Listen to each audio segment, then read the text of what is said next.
Welcome back to another franchise mode episode. I haven't forgotten about the series, I haven't given up on the series. The thing is, I currently live in an apartment where I don't trust the thickness of the walls, so it really limits my chances to make these videos. Let's talk straight away quickly about Darius Geis being upset about his role, so of course we'll say we'll give him a chance to improve on that, which is going to be pretty easy. 12 touches or 100 rushing receiving yards, that's 12 touches is very easy to give him.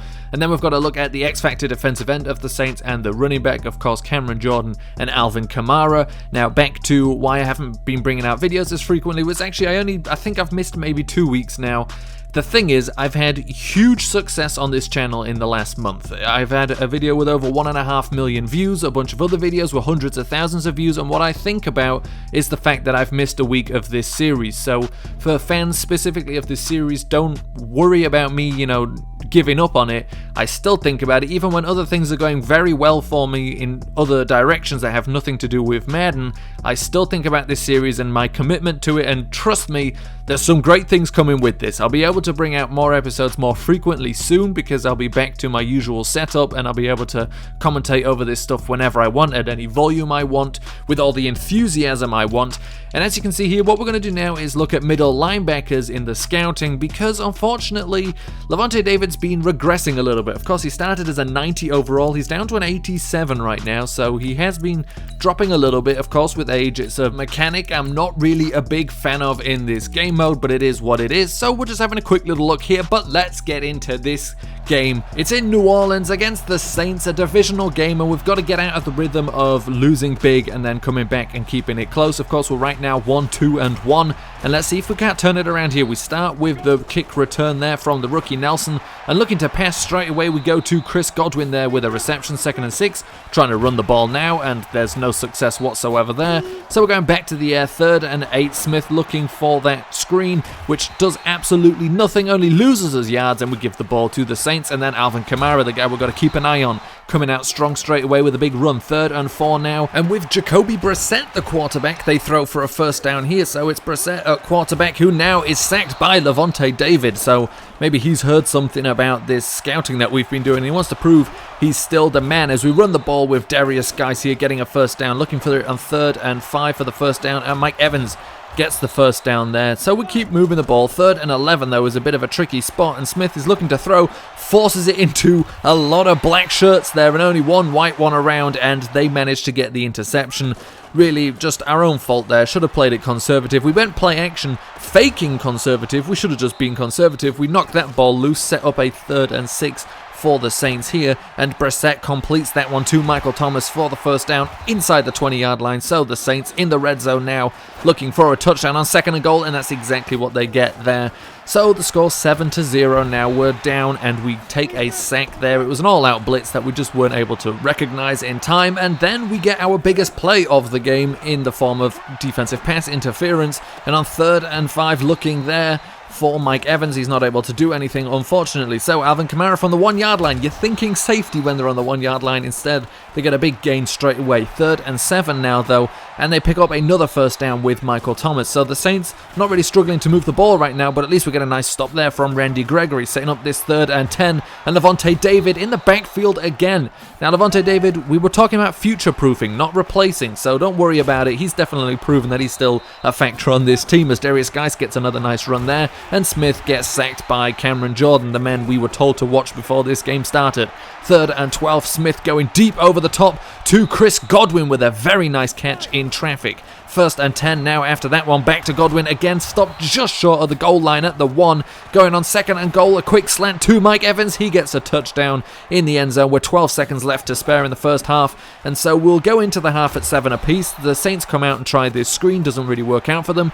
3rd and 13, plenty of time for Jacoby Brissett in the pocket now, way too much time, finally runs out of it, didn't have anybody open downfield, and it's Randy Gregory coming in with a sack. And now the punt return from Nelson. We've seen him return the ball a couple of times. He's got some good speed on him, and he's getting some nice returns, the best returns we've had in our time with this franchise, coming from Nelson, who gets the ball here on a screen and just manages to pick up that first down. It was close, but it was good enough. He picks up 9 yards on the reception, and now Darius Geis again with another nice big run through the middle, picking up first down. Smith now with some time looks for Mike Evans, gets him just shy of the goal line at the 3-yard line, looking for a quick pass here. Unfortunately, the blitz way too fast. We've got to give up on those quick passes. They never work. We just get sacked on them. 2nd and goal now, looking for Josh Gordon over the middle, who came in motion, and he's into the end zone for the touchdown, and we take the lead in this game on the back of a Josh Gordon touchdown, 14-7.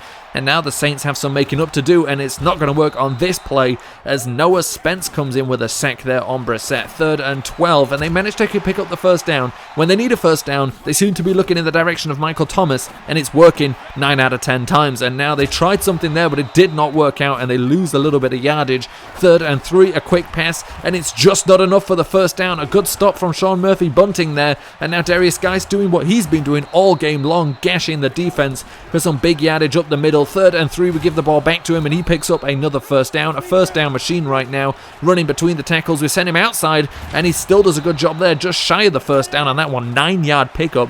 3rd and 9, going for a screen again, and this doesn't work, just like the first one we tried. So we've had 2 unsuccessful screens, 1 successful, but the Saints not many successful screens either. That does not work out for them. So we've got the ball. It's still 14-7. Josh Gordon with a nice reception, and he's tackled out of bounds there. 4 minutes left in this game, and we can move the ball downfield now. A touchdown would pretty much put this out of touch for the Saints, you would think anyway, as we get a first down from O.J. Howard there. 2nd and 9, going to Cameron Brate, the second tight end, who fights out of that contact, turns upfield and takes a pretty big hit from Demario Davis. But we go play action here, 3rd and 13, and Smith unfortunately gets out of the first attempted sack, but then is sacked, puts us out of field goal range. Some bad decision making there, and then a block punt doesn't really help it at all either. Bradley Pinion picks it up. A little bit of damage limitation there, but they've got the ball at the 40-yard line, but that's not going to help him. Justin Evans with the interception.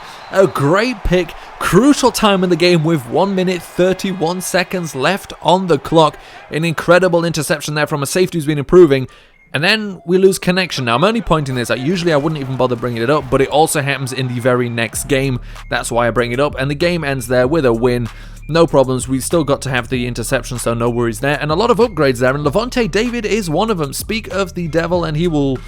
I don't know what that quote is in all honesty, but Lavonte David gets an upgrade, and now an 88 overall linebacker. I didn't think he dropped quite that low to 87, but Darius Geis, of course, we succeeded with his thing of getting him enough touches. He actually got 100 plus yards, so that was good for him. He gets the XP, and we didn't deal with the defensive end or the running back very well, I don't think, but it was good enough because we won the game, so there's some extra XP in there as well for the offensive line, who definitely need it. And in regards to the running back, their defensive line, which is useful as well. That's a pretty young group there, so we'll take that. It's not a young group at all, is it? It's actually our oldest group, but guys like Raheem Lindsey can certainly do something with it. And then we come into the next week, and now Mike Evans isn't happy with his role after Darius Geis was just unhappy, and I'll say fair enough to him. Definitely, I've realized we haven't been using him as much as we could, as much as we should for how good he is, but 5 catches, 100 plus yards, that's a pretty normal game for him by most standards, so we can probably get that done very easily.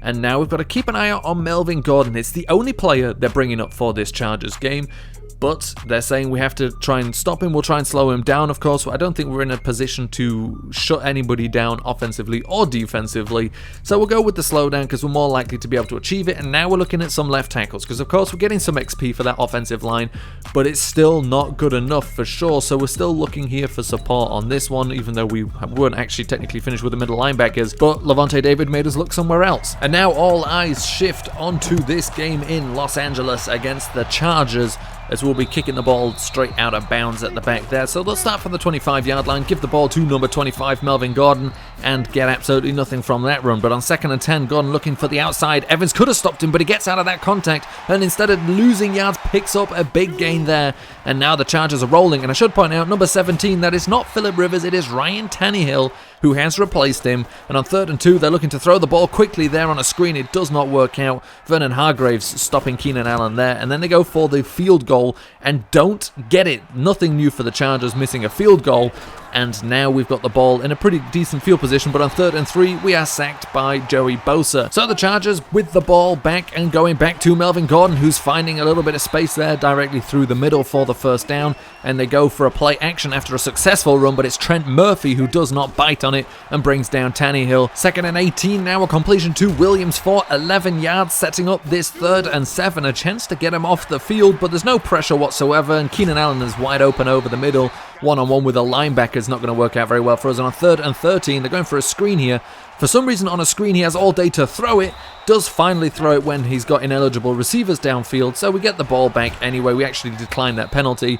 1st and 10, we run the ball. Got to run the ball more often, even though we've got to try and get Mike Evans involved more in this game. We get him there with a catch, but running the ball really should be priority, I say, as we look to pass here. Smith over the middle, completion. No, it's not a completion to Evans. The ball is knocked out by Derwin James. 3rd and 10 now. Smith going back over the middle, back to Evans for the first down. Another catch.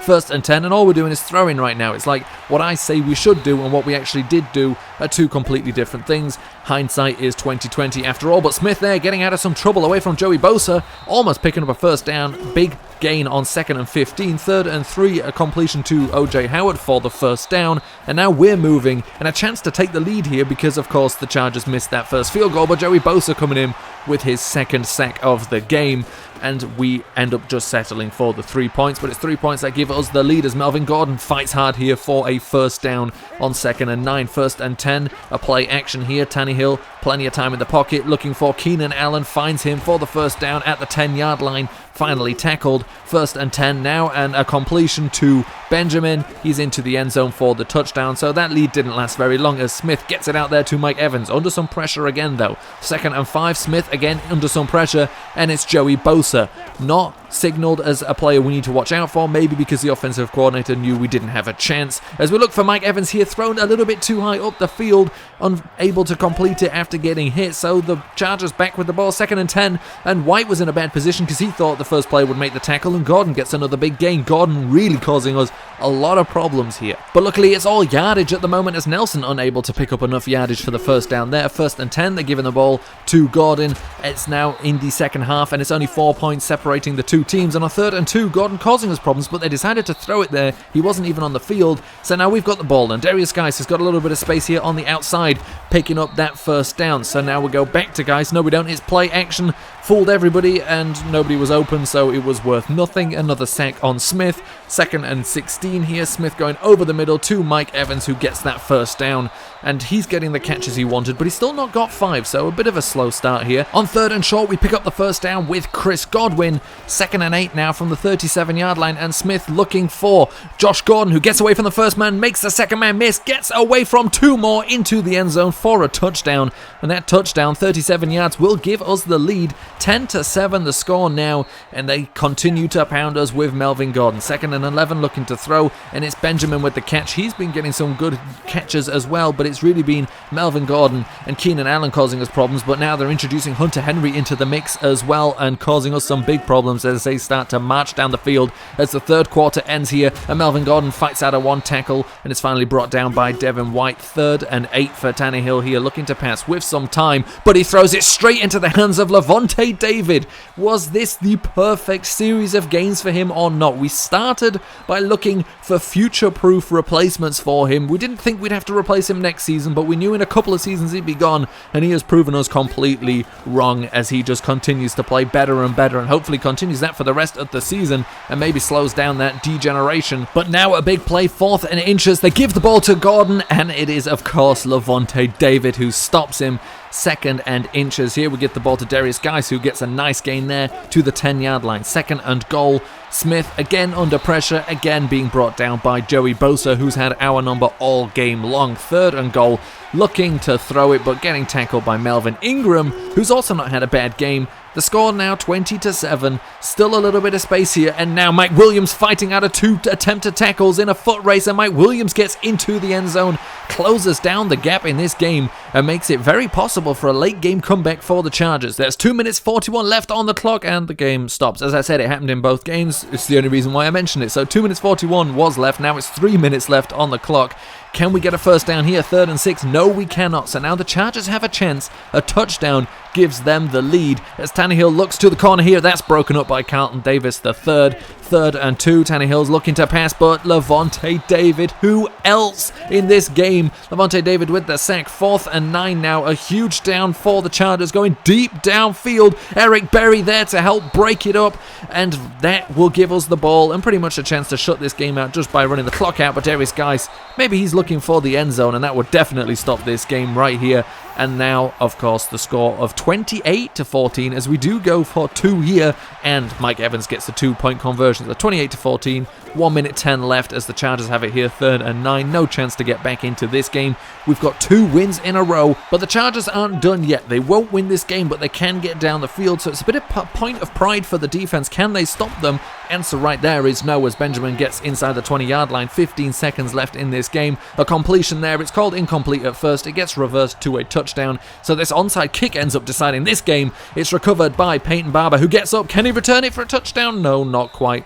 Very unrealistic. And then we see here a couple more upgrades. Mike Evans getting a little bit better. Raheem Lindsley there as well getting a little bit better. The rookie defensive tackle, who of course recently came back from suspension. And of course Mike Evans, we managed to do that, so he'll be happy, get some extra XP. Dealing with Melvin Gordon, we did that successfully because we just weren't allowed to allow a rushing touchdown. And despite giving him, I believe, over 150 yards rushing on the day, we were able to stop him getting in the end zone. So a technical success there for us, but really we know that it was a close escape because he could have got into the end zone very easily, and this game was a lot closer than it ended up looking at the end as well.